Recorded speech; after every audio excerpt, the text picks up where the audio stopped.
오늘은 제사보다 하나님 알기를 원하시는 하나님이라는 제목으로 레위기 10장 1절로 22절의 말씀을 중심으로 하나님의 말씀을 증거하겠습니다.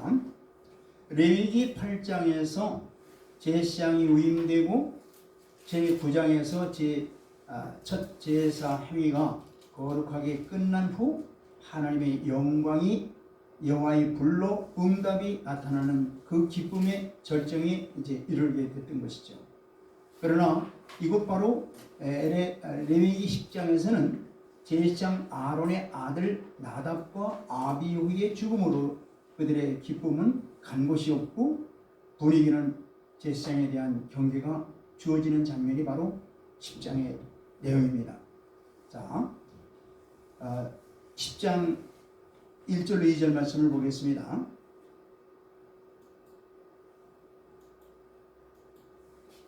시작. 아론의 아들 나답과 아비후가 각기 향로를 가져다가 여호와께서 명령하시지 아니하신 다른 불을 담아 여호와 앞에 분향하였더니 2절. 불이 여호와 앞에서 나와 그들을 삼키매 그들이 여호와 앞에서 죽은지라. 아멘. 대제사장 아론은 네 아들이 있었죠. 그 첫째가 나답이고 둘째가 아비후, 셋째가 엘르아살, 그 다음에 넷째가 바로 이다말이죠. 그 중에 이 나답과 아비후는 바로 제사장 직무를 잘못해가지고 여호와의 불로 죽임을 당했던 겁니다. 그렇기 때문에 이제 그 셋째 아들인 엘르아살이 후일에 그 아론의 뒤를 이어서 대제사장이 되죠. 여기 향로라고 하는 것은 바로 성소 안에 설치된 분향대에 그 아침과 저녁에 향을 사를 때 사용되는 이 불씨를 번제단에서 향단까지 옮기는 금그릇, 이것이 바로 향로입니다.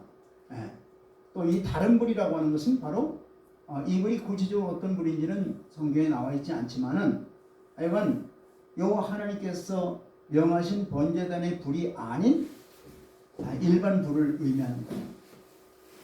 그래서 제사장들이 분향할 불은 오직 번제단의 불만을 사용해야 한다는 사실을 알면서도 이를 어긴 것은 바로 뭐예요? 여호와의 규례를 멸시하는 행위가 되는 거예요. 또 하나님께 대한 불순종의 죄를 짓게 되는 거예요. 번제단의 불을 반드시 갖다가 그 불로 향을 살라야 되는데 그렇지 않고 다른 것을 했다. 그것은 곧 바로 여호와 하나님의 규례를 멸시하고 하나님에 대한 불순종에 대한 죄를 범하는 결과가 되는 겁니다. 아마도 그들이 왜 그랬는가? 그것은 바로 독주를 마셔서 이런 죄를 범했다고 성경은 말하고 있어요. 왜냐하면 이 사건 후에 바로 9절에서 보니까 회막에 들어갈 때는 독주를 마시지 말라는 명령을 막바로 주십니다. 그렇죠? 그래서 이 불은 바로 일반적인 불과는 달리 5절에서 보면은 옷과 몸은 태우지 않은 채 두 사람은 죽었다고 그랬어요. 이는 바로 여호와의 거룩성과 아울러 불순종의 범죄가 나온 비참한 결과를 잘 보여주는 거예요. 그러니까 옷은 타지도 않고 또 몸 태우지 않고 그 사람들만 죽은 거예요. 이처럼 구약 성경에서 여호와의 불은 심판의 불로 범죄한 백성들을 징벌할 때 나타나는 경우가 많죠.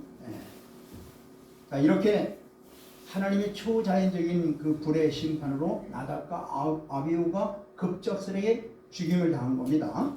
이 사건을 통해서 우리가 교훈 삼아야 될 것은 뭐냐면은, 첫째, 인간이 하나님을 섬기는 것은 하나님께서 지시하신 방법, 곧 하나님께서 말씀하신 말씀에 전적으로 순종할 때 비로소 이루어진다는 얘기입니다.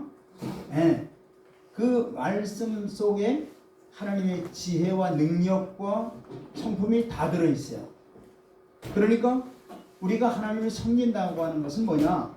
하나님이 말씀하시는 대로 그대로 따라 순종하는 것이 바로 뭐냐? 하나님을 섬기는 것입니다. 아멘. 네. 그래서 하나님 말씀하시지 않았는데 자기 생각대로 자기 방법대로 하나님을 섬긴다고 하는 것은 바로 나답과 아비후와 같이 하나님이 정하시지 않은 다른 분을 데리다가 죽는 것과 같은 것임을 우리가 깊이 생각해야 돼요. 두 번째는 뭐냐면은 하나님께 나아가는 자의 불성실함과 또 불경건이 얼마나 무서운 범죄인지를 거룩하신 하나님께 나갈 때 우리가 예배 드릴 때 이 거룩한 산 제물로 드리지 않는 제사 또 예배 이런 것을 하나님이 어떻게 보신다는 거예요? 기뻐 보지 않는다는 얘기예요. 즉 하나님께 예배 드리는 자들은 하나님께서 원하시는 방법대로 거룩하게 드려야 하는데 하나님은 외적인 격식보다는 신령과 진정으로 드리는 순수한 예배를 기뻐 받으시는 하나님이십니다. 그래서 로마서 12장 1절을 보겠습니다. 로마서 12장 1절 시작. 그러므로 내가 말하노니 하나님이 자기 백성을 버리셨느냐? 12장 1절입니다. 그러므로 형제들아 내가 하나님의 모든 자비하심으로 너희를 권하노니 너희 몸을 하나님이 기뻐하시는 거룩한 산 제물로 드리라. 이는 너희가 드릴 영적 예배니라. 아멘. 여기서 이 몸이라고 하는 것은 우리의 구체적인 삶 전체를 의미하는 거예요. 우리의 삶 전체를 여기서 몸이라고 표현하고 있어요. 지금 일상의 구체적인 삶 전체를 하나님이 기뻐하시는 거룩한 산 제사로 드릴 때 이것이 곧 거룩한 영적 산 예배라고 성경은 말씀하고 있습니다. 이런 예배를 하나님이 받으신다는 얘기입니다. 이러한 성도들의 삶을 기뻐하실 뿐만 아니라 이러한 자들과 늘 하나님이 함께 하시는 겁니다. 그래서 베드로전서 1장 14절로 16절 말씀 보겠습니다. 시작. 너희가 순종하는 자식처럼 전에 알지 못할 때 따르던 너희 사역을 본받지 말고, 우리가 지난 하나님을 알기 전에는 다 뭐예요? 우리의 사역을 따라서 얼마나 우리가 자행자재했습니까? 그런 것을 이제 따르지 말고 이제는 어떠란 얘기요? 15절 시작. 오직 너희를 부르신 거룩한 이처럼 너희도 모든 행실에 거룩한 자가 되라. 아멘. 하나님이 거룩하신 것처럼 우리도 모든 행실에 거룩한 자들이 되라고 말씀하시는 거예요. 16절 시작. 기록되었을 때 내가 거룩하니 너희도 거룩할지어다 하셨느니라. 아멘. 우리 성도들이 마땅히 해야 될 것은 바로 하나님이 거룩한 것처럼 우리의 삶이 거룩해져야 된다는 얘기입니다. 이런 삶을, 이런 예배를 하나님이 기뻐 받으신다는 말씀입니다. 세 번째로 남녀노소 빈부에 관계없이 어떤 인간이든지 하나님의 신성과 거룩성을 훼손한 자는 반드시 징벌을 당한다는 얘기예요. 이것이 인류를 향한 하나님의 공의가 명백히 드러나는 것으로서 모든 사람이 하나님 앞에서 두려움과 떨리는 가운데 근신의 함을 가르쳐주는 거예요. 모든 인간은 하나님 앞에 어떻게 돼요? 두렵고 떨리는 마음으로 하나님을 앞에 서야 되는 거예요. 여기 이 다른 불을 들이다가 하나님으로부터 큰 징벌을 받은 이 아론의 두 아들 나답과 아비후가 죽은 이 사건에서 우리 성도들이 배워야 할 아주 중요한 교훈 한 가지가 있어요. 자, 이들의 아비인 아론은 잠잠했다고 그랬죠? 네, 잠잠했다고 그랬어요. 2절을 보니까 하나님은 나를 하나님 하나님은 나는 나를 가까이 하는 자 중에서 내 거룩함을 나타내겠고 온 백성 앞에서 내 영광을 나타내리라 하시면서 모세와 아론과 남은 형제들은 이 죽은 자들로 말미암아 머리를 풀거나 또 옷을 찢지 말고 오히려 이스라엘 온 족속은 여호와께서 치신 불로 말미암아 슬퍼하라고 말씀하고 있어요. 그러니까 아론과 남은 두 아들과 모세 1절 이 두 아들이 죽은 거에 대해서 슬피하지 말라는 얘기죠. 그러나 이제 남은 온 이스라엘 백성들은 이 사건으로 인해서 슬퍼해도 된다 이렇게 말씀하고 있어요. 자, 3절 볼까요? 레위기 10장 3절입니다.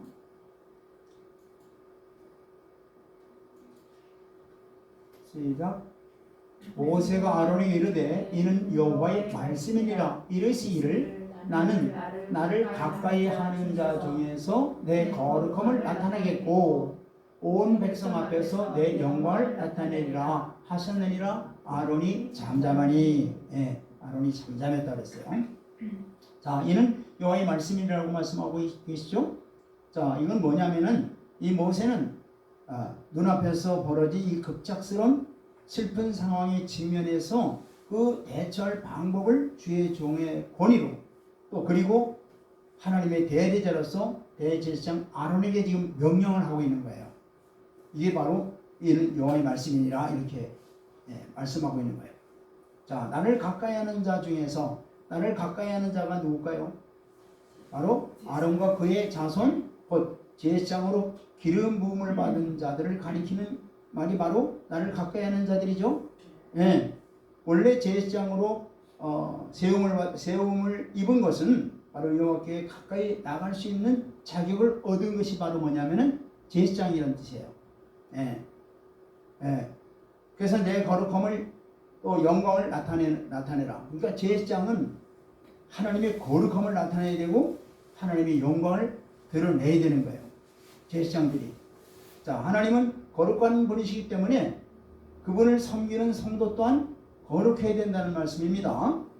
만약에 하나님의 백성들이 경거망동하게 처신하여 타인의 빈축을 산다면, 즉 이방 사람들, 세상 사람들로부터 빈축을 산다면은 이는 하나님의 영광을 가리는 일뿐만 아니라 그분의 거룩성을 손상시키는 거예요. 세상 사람들로부터 뭐 저 모양이 하면서 이렇게 빈축을 예수를 믿는다 하면서 저 모양이라는 이 빈축을 사면은 곧 뭐예요? 하나님의 거룩성을 훼손시키는 거예요. 이걸 아셔야 돼요. 따라서 신구약을 막론하고 하나님의 모든 성도들에게 요구되는 것은 하나님의 거룩함을 본받아 또한 거룩하게 되라는 얘기입니다. 아멘. 그래서 모든 성도들은 거룩해야 돼요. 인간의 하나님의 영광을 돌릴 수 있는 것은 인간에게 무슨 공로나 또는 능력이 있기 때문이 아니라 바로 인간이 하나님께 순종과 경배를 드릴 때 바로 그 사실을 하나님께서 큰 영광 받으신 것으로 간주하시는 거예요. 그 사람이 무슨 공로가 있어서 능력이 있어서 하나님의 거룩함을 드러내고 영광을 받으시는 게 아니라 오직 하나님의 말씀을 우리가 순종하고 또 하나님을 진정한 마음으로 경배를 드릴 때 이걸 통해서 바로 하나님의 영광이 나타나는 것입니다. 아멘.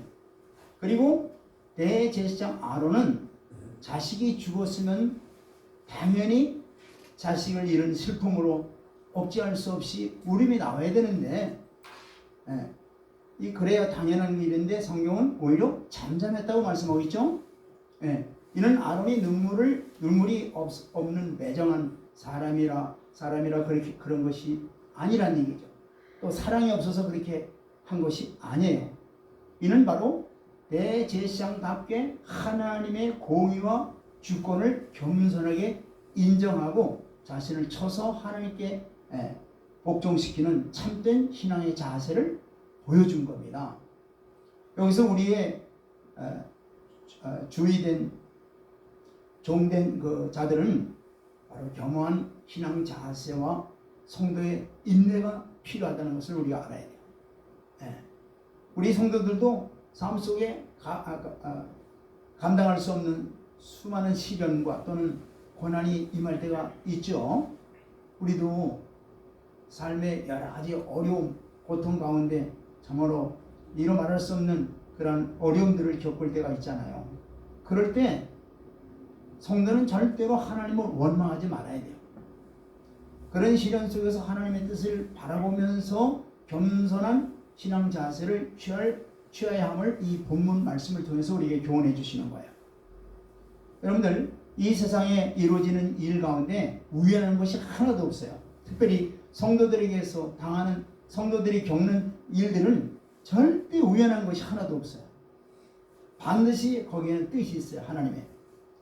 반드시 문제 속에는 하나님의 뜻하시는 바가 들어있다는 것을 여러분들 깨닫고 믿으시기 바랍니다. 잠언서 3장 6절 보세요. 이게 바로 믿음이에요. 잠언서 3장 6절 보세요. 시작. 너는 바옴사의 그를 인정하라. 그리하면 네 길을 지도하시리라. 아멘. 이것이 하나님께서 참으로 모든 자녀들에게 바라는 성숙한 신앙이에요. 바로 엄사에 하나님을 인정하는 믿음을 여러분들이 갖고 있어야 돼요. 내게 성도들에게 임하는 시련은 바로 인내를 가르쳐주기 위해서 우리에게 그런 것을 하나님이 허락하시는 거예요. 결과적으로 성도들을 온전하게 만들기 위해서, 그리고 하나님께 대한 소망을 더욱 확고하게 하기 위해서 그러한 모든 문제들이 저와 여러분들에게 다가온다는 사실을 아시길 바랍니다. 따라서 도저히 이해할 수 없는 고난을 당할 때 먼저 자신을 하나님께 굴복시키세요. 그분의 능하신 손 아래 자신을 온전히 의탁하는 겸손한 자세를 견지해야만 되는 거예요. 오직 여러분들 자신을 하나님께 철저하게 굴복시키길 바랍니다. 시편 39편 9절 말씀 보겠습니다. 시편 39편 9절 시작. 내가 잠잠하고 입을 열지 아니함은 주께서 이를 행하신 까닭이니이다. 벌써 이미 이 지금 시편 기자는 뭐예요? 믿고 있다는 얘기죠. 자기가 겪고 있는 이것은 다 뭐예요? 하나님이 그렇게 허락하셨기 때문에 지금 그가 겪고 있다는 얘기예요. 저와 여러분들도 어떤 일이든지 겪고 있는 그 어려운 큰 일이든지 적은 일이든지 그것은 다 바로 뭐예요? 하나님이 그냥 허락하셨기 때문에 겪고 있다는 사실을 믿으세요. 그러므로 여러분들 순종하시길 바랍니다. 그러면 반드시 그 문제에 대한 해결을 하나님께서 또한 이루어 주시리라 믿습니다. 그래서 불에 대한 징계로 치신 일로 인해서 슬퍼하지 말고 여호와께서 치신 불로 말미암아 슬퍼하지 말라고 말씀하시는 거예요. 그래서 자, 본문 6절 말씀 보겠습니다. 시작. 모세가 아론과 그의 아들 엘르아살과 이다말에게 이르되 너희는 머리를 풀거나 옷을 찢지 말라. 그리하여 너희가 죽음을 면하고 여호와의 진노가 온 회중에게 미치기 면하게 하라. 오직 주의 형제 이스라엘 온 족속은 여호와께서 치신 불로 말미암아 슬퍼할 것이니라. 아멘. 여기 머리를 풀거나 옷을 찢지 말라고 그랬죠. 제사장들에게는. 고대 근동 지역에서는 이 극도의 슬픔을 나타낼 때에 머리를 이렇게 풀어내려요. 그리고 옷의 가슴 부분을 갈기갈기 찢는, 이것이 바로 고대 풍습의, 고대 근동 지방의 풍습이 바로 이런 풍습이었어요. 슬픈 일을 겪을 때. 그러나 여호와를 섬기기 위해서 특별히 성별된 제사장의 경우에 인간적인 슬픔을 표현하기 위해서 머리에 쓰는 관이 있죠. 제사장들이 머리에 쓰는 관이 있잖아요. 만약에 그것을 벗거나 또는 머리에 벗어서 머리를 헝클이거나 또 세마포 옷을 찢는다든가 그러면은 그것은 바로 뭘 의미하느냐면은 제사장 직분을 중단하겠다는 뜻이에요. 그리고 임의로 그 직분을 거부한다는 의미입니다. 다시 말해서 하나님을 어떻게 돼요? 거부하는 행위가 똑같은 거예요. 따라서 이는 제사장들에게 금지된 거예요. 만일 이 명령을 어기는 경우에는 여호와의 진노를 볼 수밖에 없는 것이죠. 이처럼 제사장들의 그 애곡을 금지시키는 본 규례를 통해서 우리는 하나님의 종들은 그 어떤 것보다도 하나님을 더 사랑해야 한다는 교훈을 여기서 배울 수 있는 거예요. 어떤 것보다도 하나님을 더욱 사랑하라는 얘기예요. 특별히 여기서 나답과 아비후의 죽음은 하나님의 징계로 인해서 죽음을 당한 것인 만큼 더욱 근신하여 슬픔을 자제해야 되는 거예요. 만일 그렇지 않다면 그것은 하나님의 공의로운 심판을 받아들이지 못하고 일종의 불만을 터뜨리는 행위가 똑같은 거예요. 진노가 온 회중에 미침을, 즉 다시 말해서 제사장의 범죄는 이스라엘 백성에게도 악영향을 미치게 된다는 말로써 백성된 영적 지도자 된 자들의 책임이 분명하게 크다는 얘기죠. 즉 제사장이 인간적인 정에 끌려서 하나님께서 금하신 규례를 범함으로써 그분의 심판에 대한 불만을 표시한다면은 그것은 곧 모든 백성이 여호와를 거스르는 결과를 초래하기 때문에 절대 제사장으로서의 그 진노를, 제사장으로서의 그 슬픔을 여기서 표현하지 말라는 뜻입니다. 그러니까 이 제사장들의 책임이 굉장히 막중한 거죠. 왜? 그들로 인해서 백성들이 어때요? 좌우되기 때문에 그렇습니다. 그러나 이 슬픔의 표현은 하나님을 원망하기 위한 것이 아니라 백성들에게는 슬픔을 표현하라고 그랬죠. 그것은 무슨 의미냐면은 하나님을 원망하기 위한 것이 아니라 바로 하나님과 그들 사이에 연결해주는 중재자를 잃었기 때문에 그에 대한 슬픔에 대한 표현으로 백성들에게 슬픔을 허락했다는 뜻을 우리가 알아야 돼요. 자, 이렇게 볼 때 하나님께서 아론과 그의 아들들의 슬픔을 억제시킨 것은 바로 그들이 맡은 그 임무의 중요성 때문이지 가족 관계까지 그러한 그 가족에까지 끊어버리고 또 양목적인 순종만을 강요한 것이 아니라는 것을 여기서 알아야 돼요. 하나님의 맡겨주신 그 임무가 굉장히 중요하다는 것 때문에 울지 말라고 이렇게 말씀하시는 거예요. 자, 오히려 성경은 뭐라 그래요? 형제들뿐만 아니라 내 이웃까지 내 몸처럼 사랑하라고 말씀하고 있죠. 이 성경은 이게 핵심이에요. 이웃을 내 몸같이 사랑하라. 그런데 여기서는 바로 뭐냐면은 하나님의 그 임무의 중요성 때문에 제사장들에게 울지 말라고 하시는 말씀입니다. 자, 그런데 이들 제사장들이 성막 안에서 죽은 이유가 바로 뭐냐? 다른 불을 드린 것 외에도 조금 전에 뭐라 하세요? 포도주나 독주를 마시고 들어간 것 때문에 9절에서 이렇게 말씀하고 있죠. 자, 9절 다시 볼까요? 레위기 10장 9절입니다. 시작. 너와 네 자손이 회막에 들어갈 때에는 포도주나 독주를 마시지 말라. 그리하여 너의 죽음을 면하라. 이는 너희 대대로 지킬 영원한 규례라. 아멘. 자, 하나님의 징벌에 대해서 나답과 아비의 죽음과 그 장례 규례의 명시한 바로 앞절에서는 그렇게 이제 장례는 이렇게 하라 이렇게 말씀하시고 나서 이제 본문에서 바로 제사장이 여호와를 섬기고 해서 성막에 들어갈 때에는 절대로 술을 마시지 말라고 이렇게 천명하고 있는 거예요. 자, 이는 그들로 하여금 정한 것과 부정한 것을 분별하기 위해서 내린 조처입니다. 뭐라고요? 정한 것과 부정한 것을 분별하기 위해서 절대 독주나 포도주를 마시고 성소에 들어가지 말라는 얘기예요. 그것은 바로 10절과 11절에서 말씀하고 있죠. 보세요. 10절과 11절 보겠습니다. 시작. 그리하여 너희 거룩하고 속된 것을 분별하며 부정하고 정한 것을 분별하라.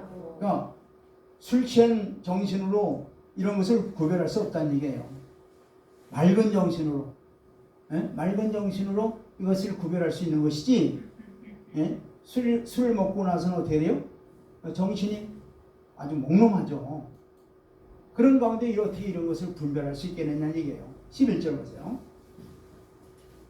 시작. 또 나 여호와가 모세를 통하여 모든 규례를 이스라엘 자손에게 가르치리라.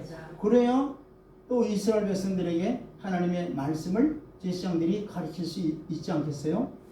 그러니까 일반적으로 이 제사장들이 하는 임무는 뭐예요? 두 가지죠. 첫째는 제사장 임무를 충실히 하는 것과 또 하나는 바로 이스라엘 백성들에게 하나님의 말씀을 교육하는 거예요. 이게 바로 제사장들이 하는 일들이에요. 구약 시대 때에는 제사는 범죄한 이스라엘 백성들의 그 죄악을 속하고 하나님과 언약의 백성 이스라엘 사이에 친교 관계를 유지하기 위해서 동물의 희생을 잡아서 여호와께 예물로 바치는 지극히 거룩하고 중차대한 행사로서 바로 예수 그리스도의 구속 사역을 예표한 것이 구약의 제사장들이 바로 희생 제사를 드린 그 일인 것입니다. 따라서 이 제사는 지극히 거룩하고 정결한 상태에서 하나님께서 가르쳐 주신 절차와 방법에 따라서 행해져야 됐던 거예요. 또한 이스라엘 백성들에게 표준이 되는 게 뭐예요? 하나님의 말씀이죠. 그 말씀을 어떻게 돼요? 이 율법에 대한 말씀을 올바른 정신 가운데에서 가르쳐줘야지 정신이 몽롱한 상태에서 가르칠 수 없죠. 그래서 독주나 이런 것을 절대 금한 거예요. 그러므로 율법에 대한 교육 또한 하나님의 향한 제사 못지않게 굉장히 중요한 거예요. 제사도 중요하지만은 율법에 대한 교육이 또한 더 중요한 거예요, 사실. 여러분들 알코올이라고 하는 것은요, 인체에 들어가면은 급속히 뇌와 혈액에 속에 퍼져 들어가지고 인간의 정신을 일시에 뒤에 마비시킵니다. 그렇기 때문에 정상적인 합리적인 이성이 그 기능을 잃어버리고 자기 감정을 절제할 수 없게 하는 것이 바로 알코올이에요. 그와 아울러 신체의 기능도 급속히 저하되므로 몸과 마음이 제대로 움직이지 못하는 거죠. 작동하지 못하는 거죠. 그렇기 때문에 음주나 또는 독주를 하지 말라는 얘기예요. 그래서 성경은 공직자나 또는 본문에서 제사장도 음주를 금하고 있는 거예요. 자, 잠언서 31장 5절 보세요. 어떤 분들은 성도라고 하면서도 술을 그냥 인백이듯이 먹는 사람이 있는데 그게 음식이라고 하면서 절대 성경은요 그렇게 말씀하고 있지 않습니다. 보세요. 시작. 술을 마시다가 법을 잊어버리고 모든 본관자들의 송사를 곱게 할까 두려우니라. 술이 들어가면 이렇다는 얘기예요.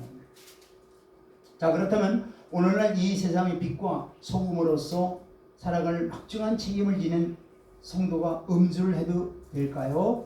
안 될까요? 안 된다는 것을 지금 말씀하시는 거예요, 사실은. 성도라고 해서 술을 절대로 마셔서는 안 된다는 것은 할 수는 없지만은, 그러나 분명 자제와 절제 정신이 그 누구보다도 더 요구된다는 얘기예요.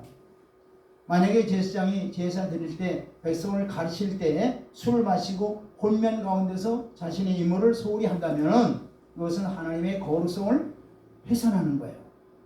또 그분의 계명을 범하는 죄악일 뿐만 아니라 이스라엘 백성 공동체의 통일성 및 동질감을 파괴하고 여호와의 신앙을 변질시키고 왜곡시키는 경건 망동된 그런 행위가 아닐 수 없습니다.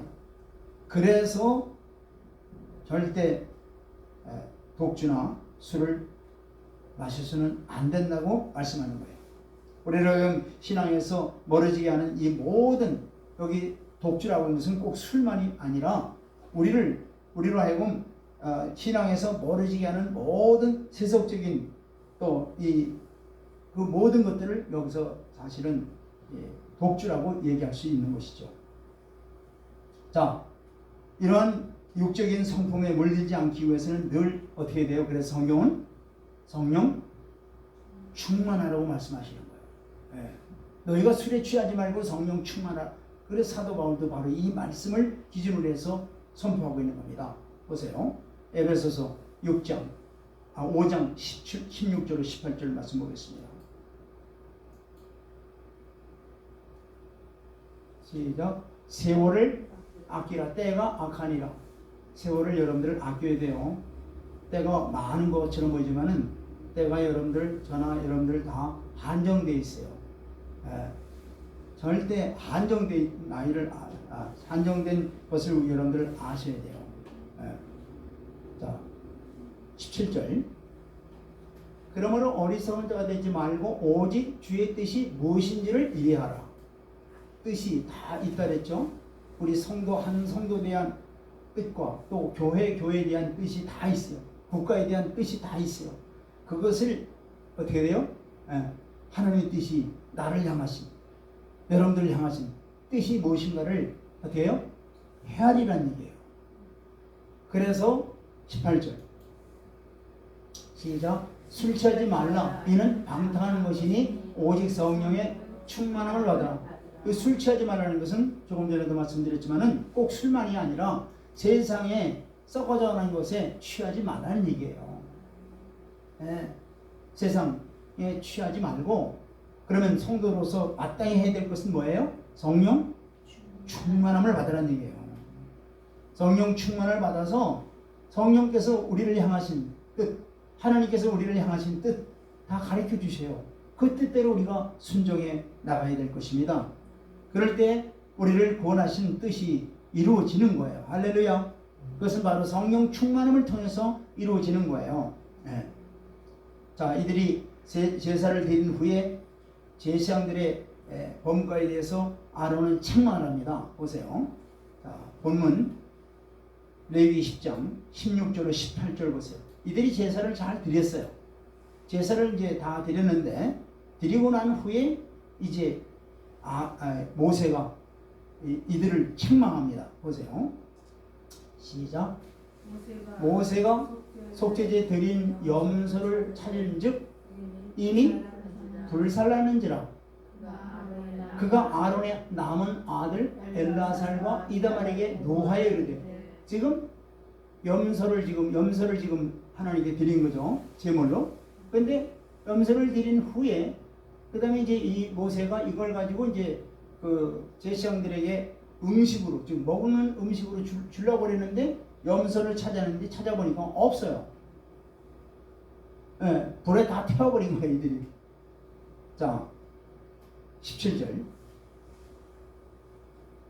이 속죄제를 지극히 거룩하거늘 너희가 어찌하여 거룩한 곳에서 먹지 아니하였느냐. 이는 너희로 회중의 죄를 감당하여 그들을 위하여 여호와 앞에 속죄하게 하려고 너희에게 주신 것이니라.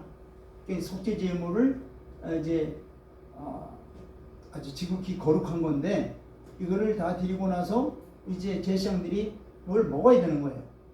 거룩한 이 음식을. 그런데 찾는데 없는 거예요. 18절 시작.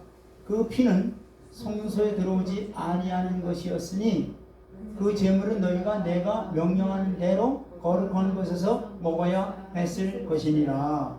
자, 아론의 아들 엘라살과 이다말이 이스라엘 온 회중을 위해서 바친 속죄 제물의 고기 중에서 그들의 몫으로 돌려진 것을 거룩한 곳에서 먹지 않고 모두 다 불에 태워버린 거예요.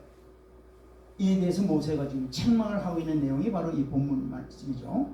자, 일반적으로 이스라엘 온 회중이 범죄했을 때에 그것을 속하기 위해서는 드리는 속죄제의 경우에는 피를 성소까지 갖고 들어가죠.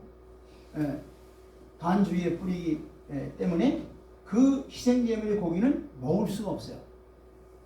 희생의 제물의 피가 성소까지 들어가서 뿌린 그 제물은 일절 먹을 수가 없어요. 그런데 지금 오늘 이 본문에서 드리는 제사는 무슨 제사냐면은 이 속죄적인 속죄제인데 아론과 그 아들들이 지금 제사장으로서의 위임받은 이 제사를 행하는 가운데 온 회중들이 죄를 보면서 드리는 이 제사가 아니라 뭐예요?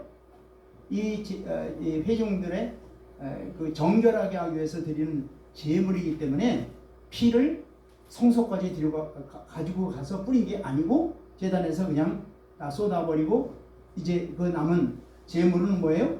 지극히 거룩한 것이기 때문에 제사장들에게 들어갈 음식이 돼야 되는 거예요. 그래서 고기는 바로 아론과 그의 아들들에게 거룩한 곳에서 먹게 돼 있어요. 이게 법이에요. 자, 이 경우 제사장이 속죄제의 희생의 고기를 먹는다는 것은 무슨 의미를 의미하느냐면은 단순히 그들의 생계를 유지하기 위해서 주는 그런 음식이 아니라 그 고기를 먹음으로써 제사장이 온 이스라엘 온 회중의 죄를 대신 지고 여호와 앞에서 속죄한다는 영적인 의미를 가지고 있는 것이죠. 따라서 제사장은 여호와 앞에 희생 제물의 피를 뿌려 속죄할 뿐만 아니라 그 희생 제물의 고기를 먹는 행위를 통해서 백성의 죄를 속하는 대속 사역에 참여한다는 그런 뜻을 가지고 있는 거예요. 그래서 여기서 우리는 제사장의 그 중재자적인 성격을 분명히 알 수 있는데 이는 바로 예수 그리스도의 구속 사역의 예표가 되는 거죠. 바로. 그런데 아론은 이 속죄 제사에 바쳐진 고기를 거룩한 곳에서 먹어야 하는데 어떻게 돼요? 먹을 수가 없죠. 다 태워버렸으니까. 자, 보세요. 19절 보세요. 19절 시작. 아론이 모세에게 이르되 오늘 그들이 그 속죄제와 번제를 여호와께 드렸어도 이런 일이 내게 임하였거늘 오늘 내가 속죄제를 먹었더라면 여호와께서 어찌 좋게 여겼으리요. 자, 아론과 그의 아들들이 모세로부터 속죄제물에 먹지 않은 것에 대해서 책망을 들었을 때 아론이 겸손한 마음으로 지금 진솔하게 왜 먹지 않는 것에 대한 어떻게 돼요? 뭐 해명이랄까? 변명을 지금 하고 있는 내용이죠.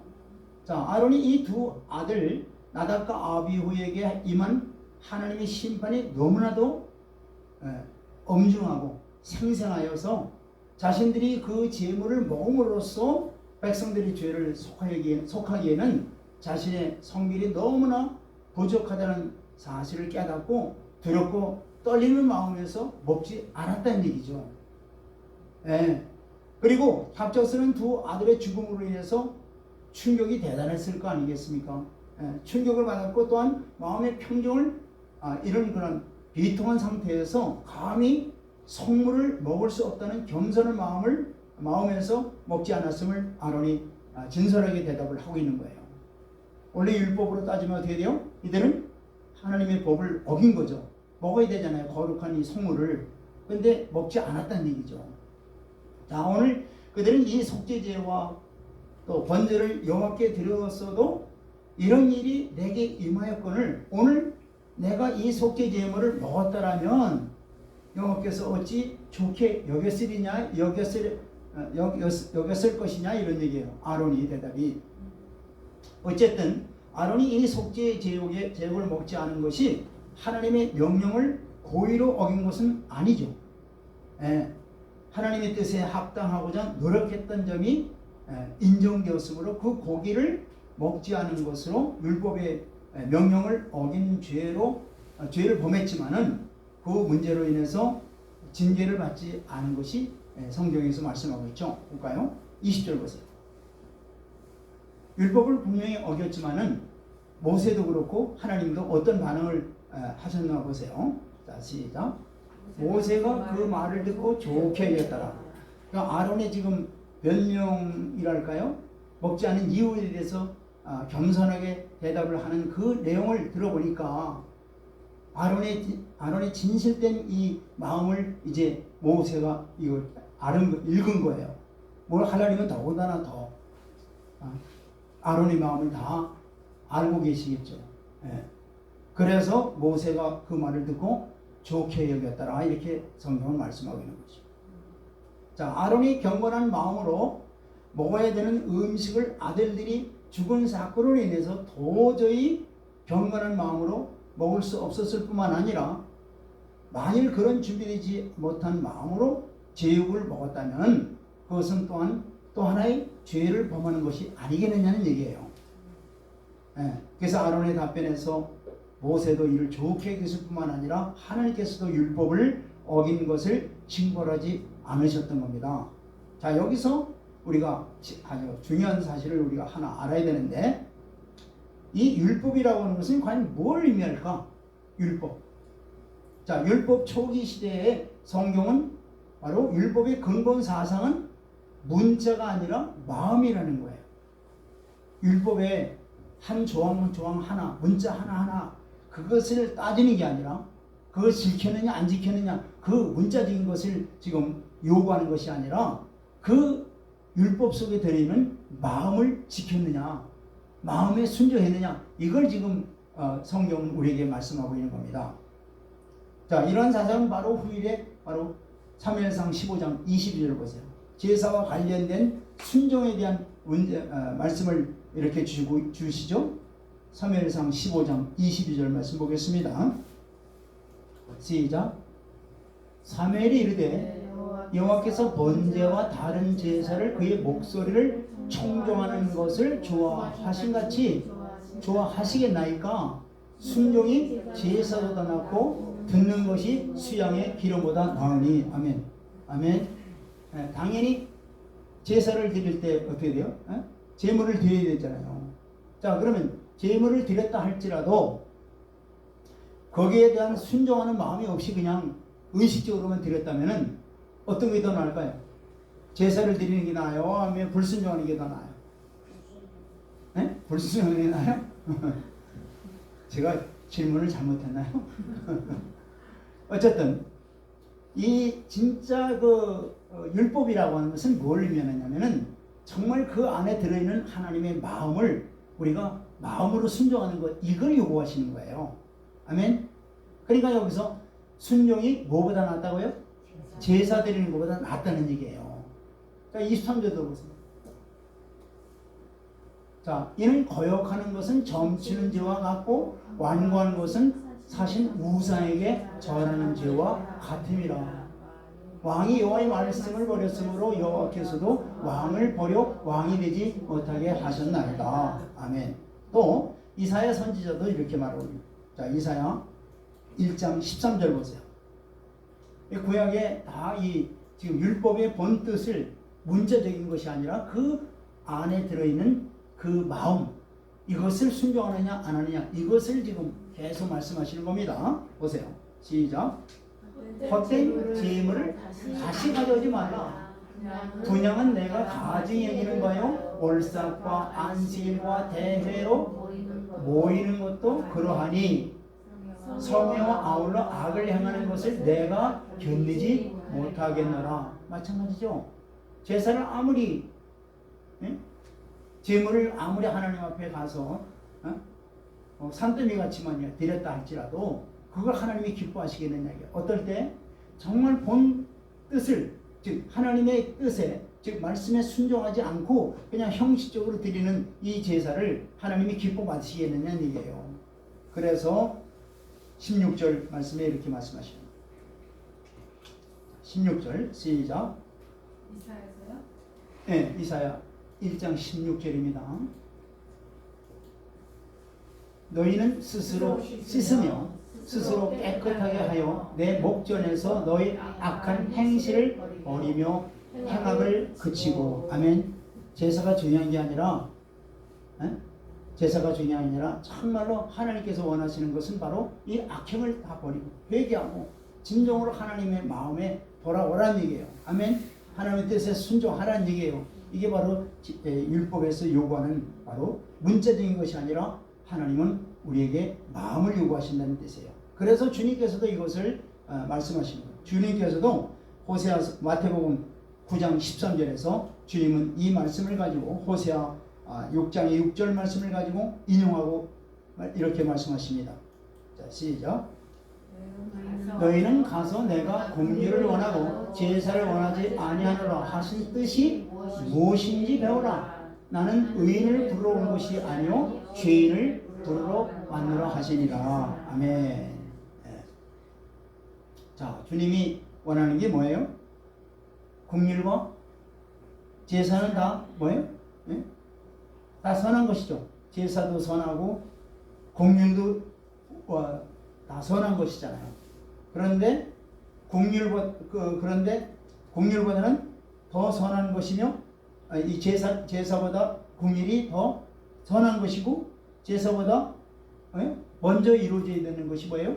국률이란 뜻이에요. 아멘. 예.